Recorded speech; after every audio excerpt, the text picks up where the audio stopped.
2023-এর অগাস্টে আমরা গিয়েছিলাম গোয়া ভিজিটে। আমাদের প্রায় 8 দিনের একটা ভিজিট ছিল শুধু গোয়াতে।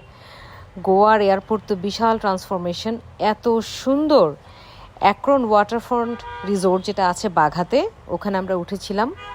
রুম রেট মোটামুটি 8 থেকে 8,500। এখানে 4 দিন ছিলাম, আর বাকি 4 দিন ছিলাম র্যাডিসন যে রিসোর্টটা আছে, রিসোর্ট তো না, হোটেল। ওয়াটারফ্রন্ট রিসোর্টটা এত সুন্দর অ্যাক্রনের, দেখতেই পাচ্ছেন, দোতলা এক একটা রিসোর্ট। অ্যান্ড পুরোটা ঘুরে ঘুরে একদম সুইমিং পুল থেকে শুরু করে তাদের বসার জায়গা, জাস্ট সমুদ্রের পাশেই, একদম বিচের সাথে লাগোয়া এই রিসোর্টটা। দারুণ সুন্দর।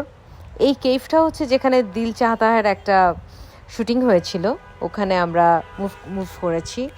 7টা বিচ আছে, দেখেন, একদম দরজার সাথেই, হোটেলের দরজার সাথেই বিচ। এত সুন্দর, মানে আনবিলিভেবল একটা হলিডে প্লেস এটা। গোয়ার ওই যে পাঞ্জাম যেই জায়গাটা, যেখানে দৃশ্যমের মুভির অনেক শুটিং হয়েছে, এগুলো এক একটা সাইট সিইংয়ের মধ্যে এক একটা অ্যাট্রাকশন। সো পাঞ্জিমে আপনারা অবশ্যই ঘুরতে যাবেন। এটা পর্তুগিজ স্ট্রিট, পর্তুগালের মতো সব কিছু, একদম এরকম বিল্ডিং, একদম সেরকম গোছানো।